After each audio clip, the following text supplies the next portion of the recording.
भगवान श्री कृष्ण कहते हैं कि कर्म हमारे जीवन का महत्वपूर्ण हिस्सा है। कर्म न केवल हमारे अच्छे और बुरे कृत्यों का परिणाम देते हैं, बल्कि हमारे जीवन की गुणवत्ता को भी प्रभावित करते हैं। हमारे कर्म हमारे भविष्य को निर्मित करते हैं और हमारे आसपास के लोगों को भी प्रभावित करते हैं। अच्छे और बुरे कर्म को पहचानना ना तो किसी संत के बस की बात है और ना ही किसी ज्ञानी के बस की बात है। एक राजा अपने मंत्री के साथ रथ पर बैठकर अपने राज्य का भ्रमण करने जाते हैं।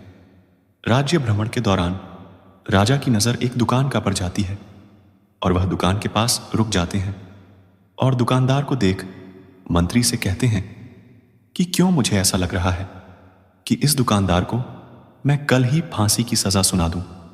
पता नहीं क्यों इसे देख मुझे इसे मृत्युदंड देने की इच्छा हो रही है।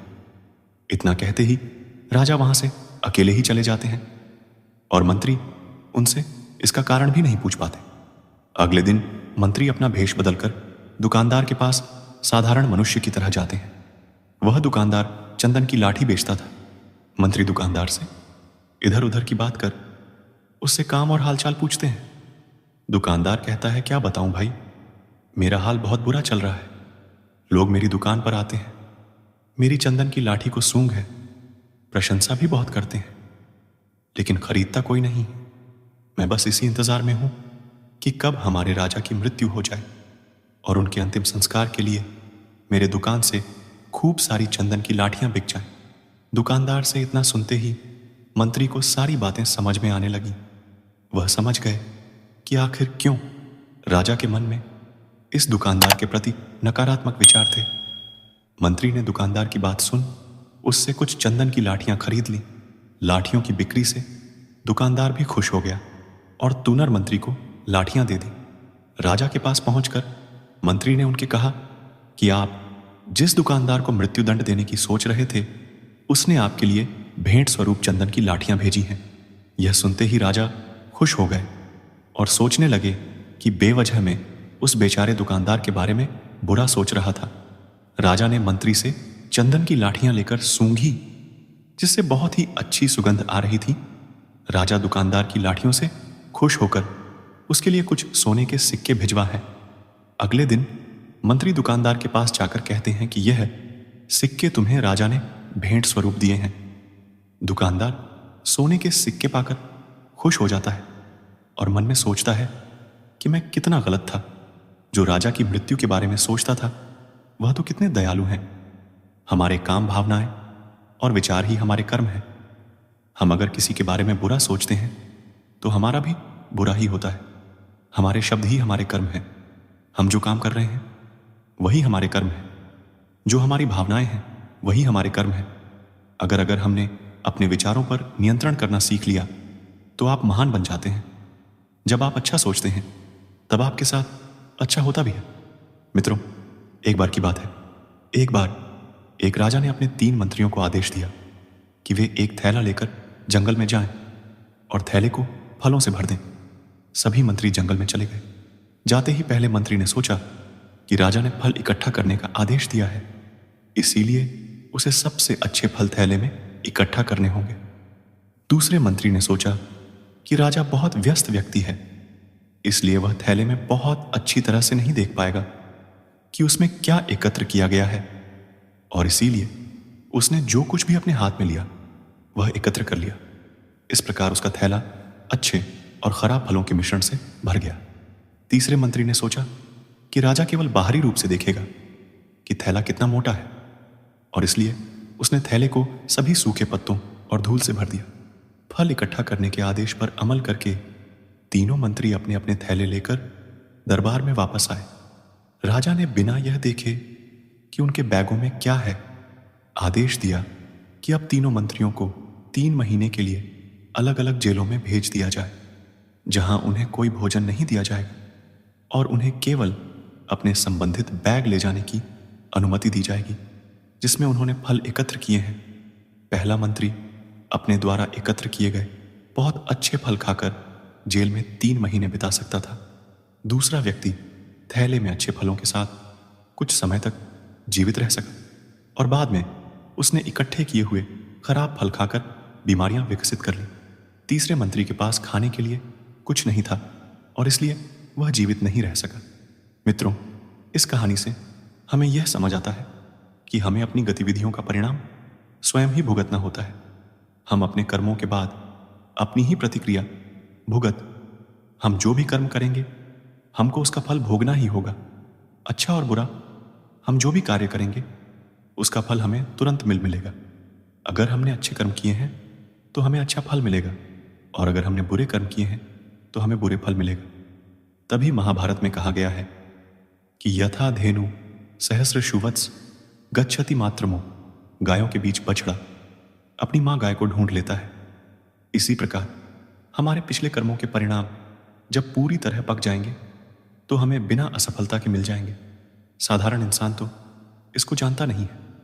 हर संत, महात्मा, ज्ञानी और साधारण मनुष्य अपने निहित स्वार्थ के लिए बुरे कर्म को ही अपनी इच्छा अनुसार अच्छा बना लेता है। जिस प्रकार कर्ण गुरु द्रोणाचार्य और कृपाचार्य ने अपने बुरे कर्म को और दुर्योधन के नमक के बदले अच्छे कर्म में बदलने की कोशिश की। बुरे कर्म वह कर्म होते हैं जिनको करने के बाद भय लगता है और रात को नींद नहीं आती है। उन कर्मों को करने के बाद आपको नकली आनंद की अनुभूति तो अवश्य होती है, लेकिन मन में भय रहता है। दोस्तों, मैं आपको हृदय से शुभकामनाएं देना चाहता हूं कि आप बहुत ही भाग्यशाली हैं, क्योंकि आपने भगवान श्री कृष्ण की प्रेरणा से ही श्रीमद् भगवत गीता के इस वीडियो को देखने का मन बनाया।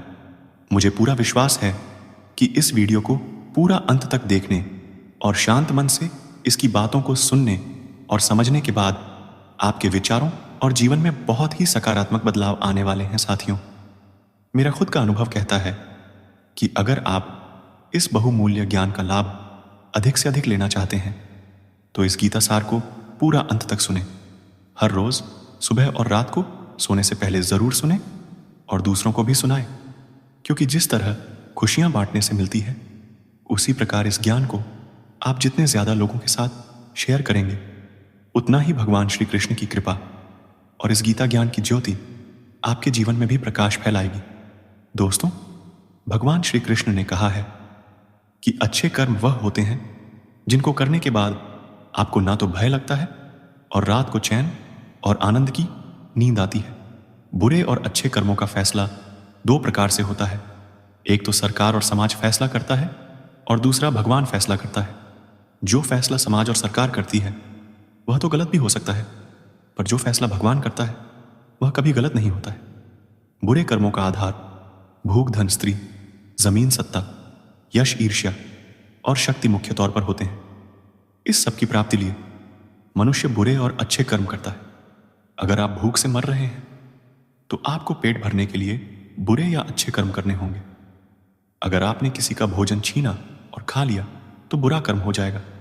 यह छीना हुआ भोजन आपकी आत्मा स्वीकार नहीं करेगी तथा यह बुरा कर्म आपके चित्त में संचित हो जाएगा। आप बुरे कर्म करके धन कमाते हो, जैसे आपने किसी का अपहरण किया, चोरी की रिश्वत ली या डकैती डाली। ऐसा धन आपके बुरे कर्मों की श्रेणी में चला जाएगा। ऐसे धन से आपकी आत्मा डर जाएगी और हमेशा डर लगता रहेगा। सोचिए, आपकी जेब में 100 है और कोई भूखा आपसे रोटी खाने के लिए मांगे और आप भविष्य का सोचकर उसे पैसे ना दें कि यह रुपए तो आप अपनी बचत में शामिल कर सकते हैं, तो क्या होगा?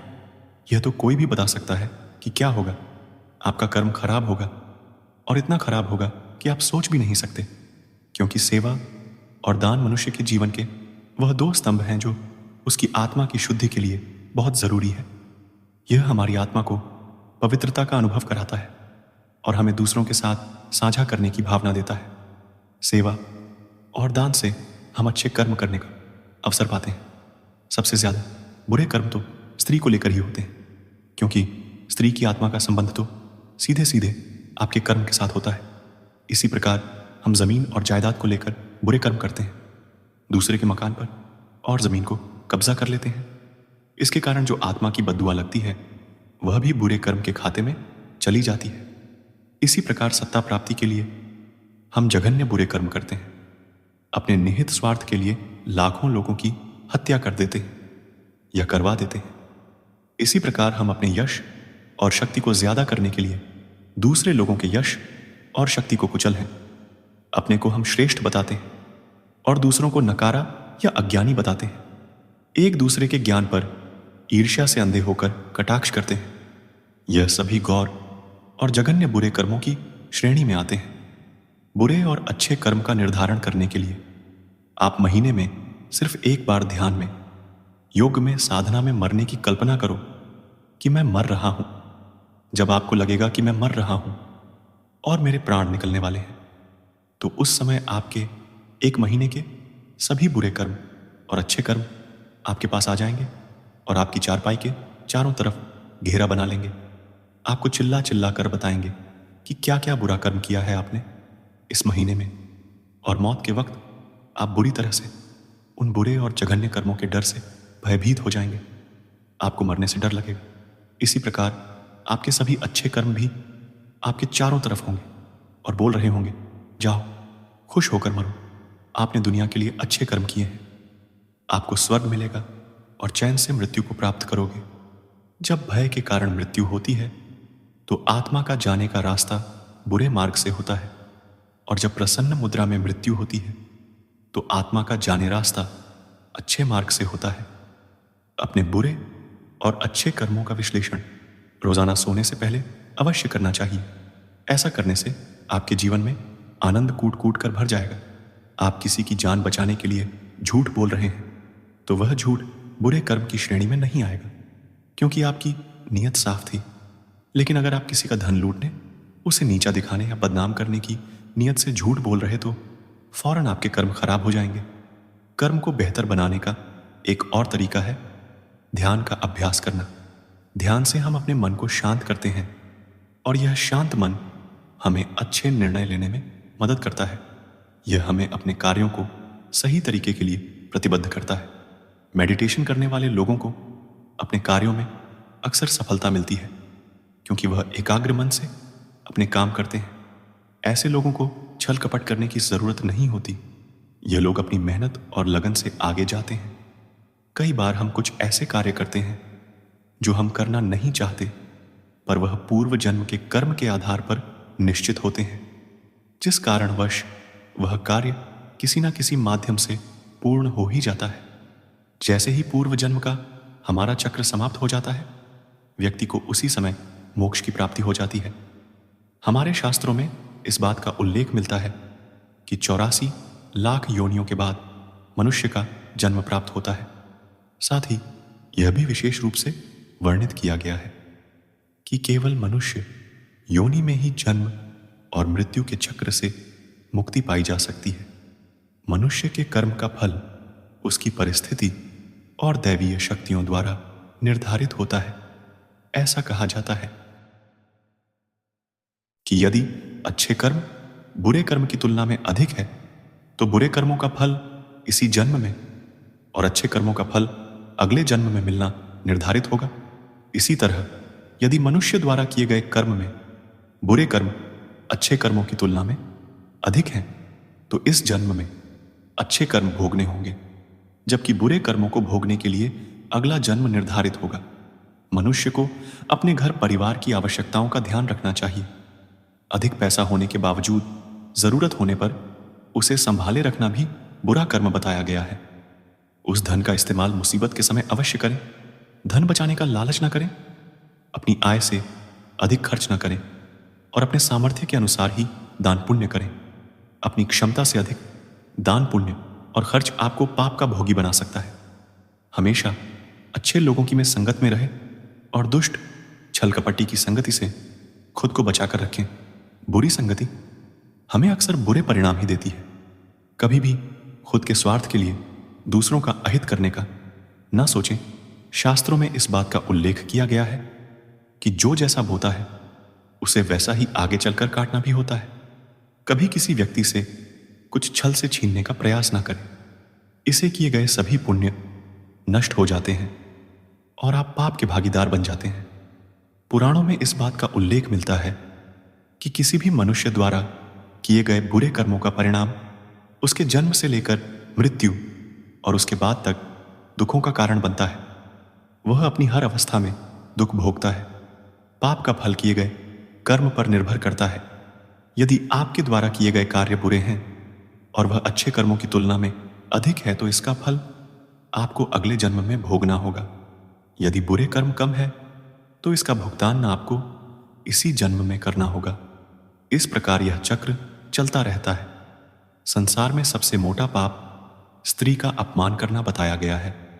स्त्री को सृजनकर्ता का दर्जा दिया गया है और यदि स्त्री का अपमान किया जाएगा तो वह व्यक्ति सबसे मोटे पाप का भोगी माना जाता है। श्रीमद् भागवत गीता में द्रौपदी का अपमान ही महाभारत जैसे युद्ध का कारण बना था।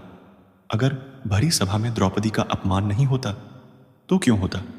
इतना भारी युद्ध पुण्य किसी के द्वारा निस्वार्थ भाव से की गई सहायता, सकारात्मक विचार, द्वेष भावना, लोभ लालच और अहंकार को अपने ऊपर हावी ना होने देना है, जबकि पाप में इन सभी के द्वारा किए गए कर्मों का परिणाम शामिल है।